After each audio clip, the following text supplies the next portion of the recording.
संस्थेच्या सचिव माननीय वासंतीताई ठाकर, सेवा सदन शिक्षण संस्थेचं हे शतसंवत्सरीय वर्ष आहे. या वर्षानिमित्त आयोजित समितीचे कार्याध्यक्ष आणि सेवा सदन शिक्षण संस्थेचे उपाध्यक्ष माननीय बाबूसाहेब ठाकर, या शतसंवत्सरीय समितीचे सचिव आणि संस्थेचे विशेष निमंत्रित सदस्य माजी कुलगुरू डॉक्टर मुरलीधर चांदेकर हे मागे बसले आहेत. सेवा सदन संस्थेच्या सहसचिव माननीय साधनाताई लिंबे, निमंत्रित सदस्य डॉक्टर मनीषा यमसनवार, ॲडव्होकेट उमेशजी अंधारे, बांधकाम सल्लागार श्री ढहाकेजी, विशेष निमंत्रित डॉक्टर सुनील पांडे आणि अन्य पदाधिकारी. या शतसंवत्सरीय वर्षाचा उद्घाटन सोहळा आणि अन्य बाबींवर यानंतरची सूत्र व त्याच्यावर प्रकाश टाकण्याचं काम माननीय कांचनताई गडकरी करतील अशी मी त्यांना विनंती करतो. या पत्रकार परिषदेमध्ये सर्वांचं सहर्ष स्वागत. तुम्हाला माहिती आहे की रमाबाई रानडे या ज्या व्यक्ती होऊन गेल्या त्या उंच माझा झोका या मालिकेतून समाजापुढे आल्या आणि या मालिकेद्वारे त्यांचं शिक्षणामध्ये जे काम होतं ते काम समाजापुढे आलं आणि त्यांनी जी सेवा सदन शिक्षण संस्था पुण्यामध्ये सोलापूरमध्ये स्थापन केली त्याचीच एक फ्रँचायझी म्हणून त्याचाच एक भाग म्हणून अ.रा. गोखले यांनी नागपूरला 2 जानेवारी 1927 मध्ये ही संस्था नागपुरात स्थापन केली. ही संस्था 2 जानेवारी 2026 मध्ये शतकाच्या उंबरठ्यावर उभी आहे आणि 2026 ते 2027 वर्षभर आम्ही शतसंवत्सरीय महोत्सव आम्ही साजरा करतोय.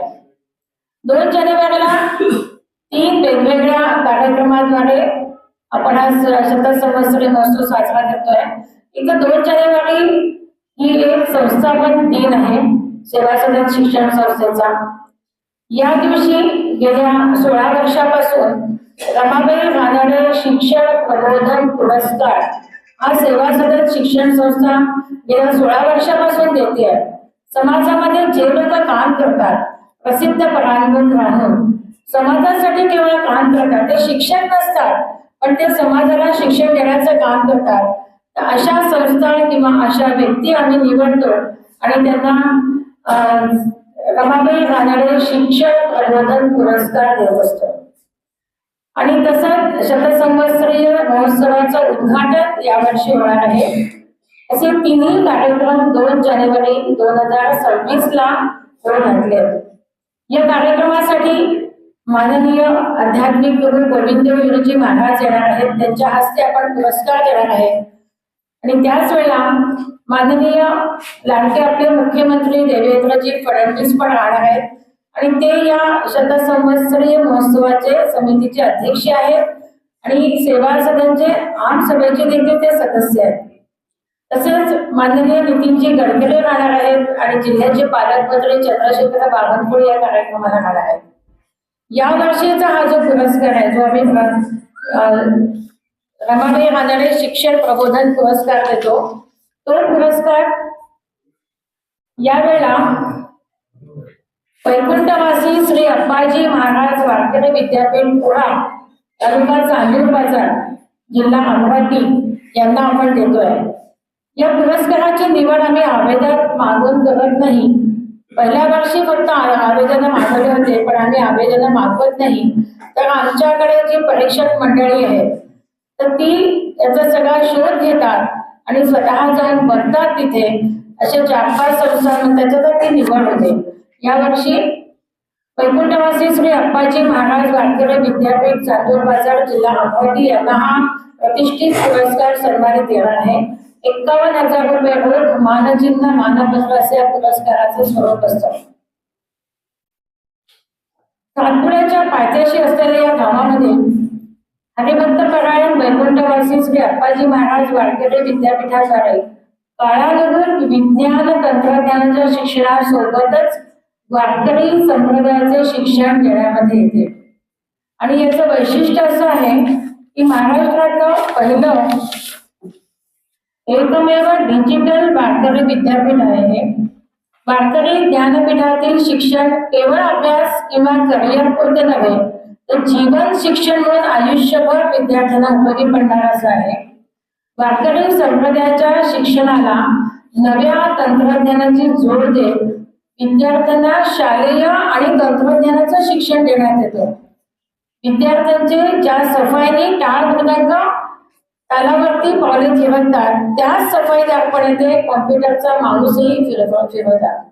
गुरुकुल निवासी ज्ञानपीठामध्ये 5वी ते 10वी पर्यंतचं शिक्षण मिळतं. विद्यार्थ्यांची शिक्षणाची, राहण्याची, जेवणाची संपूर्ण व्यवस्था संस्थेच्या वतीने निशुल्क करण्यात येते. वारकरी शिक्षण शिकवण्याकरिता आळंदीचे आचार्य आहेत. तसेच महाराष्ट्रातील वारकरी संप्रदायातील तज्ज्ञांद्वारे वारकरी शिक्षणाचा अभ्यासक्रम तयार केला गेला आहे. आधुनिक तंत्रज्ञानाचा समाविष्ट असलेला संगणकाचा अभ्यासक्रम पण ते शिकतात. विद्यार्थ्यांना रोज व्यायाम, योग आणि आत्मस्वरक्षणाचे धडे पण तिथे मिळतात आणि विद्यार्थ्यांची शैक्षणिक आणि आध्यात्मिक सहल जाते. तर अशा या विद्यापीठाचं यावर्षी आम्ही त्यांना अमावे रानडे शिक्षण प्रबोधन पुरस्कार देणार आहे. आणि याचप्रमाणे अमावे रानडे स्मृती द्विदिवसीय व्याख्यानमाला सुद्धा आयोजित केली आहे. त्यासाठी गीता परिवारचे श्री संजय मालपाणी, डॉक्टर संजय मालपाणी यांची 2 दिवस व्याख्यान होणार आहे. असं आणि त्याच्यानंतर वर्षभर शतसंवत्सरीय महोत्सव असल्यामुळे वर्षभर हे कार्यक्रम चालणार आहे. त्यासाठी कार्यक्रम विद्यार्थ्यांसाठी आहे, समाजासाठी आहे, पालकांसाठी आहे आणि शिक्षकांसाठी आहे. अनेक कार्यक्रम आयोजित करण्यात आलेले आहेत. त्याची माहिती डॉक्टर कल्पना तिवारी देतील. त्याच्यातला अतिशय महत्वाचा कार्यक्रम जो आहे तो माहेर मेळावा. आमचं डीएड अतिशय प्रसिद्ध आहे आणि त्याच्यासाठी डीएड आमच्या सेवा सदनमधून डीएड म्हणून पास झालेल्या विद्यार्थिनी जेव्हा शिक्षक म्हणून समाजात जातात तर त्यांचा एकत्रीकरण, त्याला आम्ही माहेर मेळावा असं नाव दिलंय. त्या माहेर मेळाव्याची माहिती वासंतीताई सांगतील असं मी त्यांना विनंती करते. 1 फेब्रुवारी असा 2 दिवसाचा ठेवलेला आहे आणि संपूर्ण महाराष्ट्रातनं आमच्या माजी छात्रा या माहेर मेळाव्यामध्ये सहभागी होणार आहे. आणि त्यांच्यासाठी विविध उपक्रम, त्यांचे प्रत्यक्ष काम करताना आलेले अनुभव हे त्या सांगणार आहेत. त्याशिवाय सांस्कृतिक कार्यक्रम, क्रीडा स्पर्धा आणि दिवसभर त्यांच्यासाठी विविध उपक्रम आम्ही त्या ठिकाणी आयोजित करणार आहे. गेल्या 2 वर्षापूर्वी जेव्हा माहेर मेळावा घेतला तेव्हा जवळपास 600 विद्यार्थिनी सहभागी झाल्या होत्या. आणि सांगायला अतिशय आनंद होतो की संपूर्ण महाराष्ट्रात म्हणजे सोलापूर पासून तर इकडे परभणी, नांदेड, नाशिक, मालेगाव आणि आपल्या विदर्भातल्या अशा सगळ्या ठिकाणून मुली आमच्याकडे शिकायला येत होत्या. पण आमच्या शाळेचं, संस्थेचं दुसरं वैशिष्ट्य म्हणजे आमच्याकडे वसतिगृह होतं आणि त्यामुळे वसतिगृहामुळे मुली आमच्याकडे निवासही करू शकत होत्या आणि परिसरातच असल्यामुळे ते सोयीचं होतं. गोव्यापासून सुद्धा मुली आलेल्या आहेत. तर या सर्व मुलींपर्यंत आम्ही संपर्क ठेवला आहे. पत्रव्यवहार होतो आणि आता तर हल्ली मोबाईलमुळे हे खूप सोपं झालेलं आहे.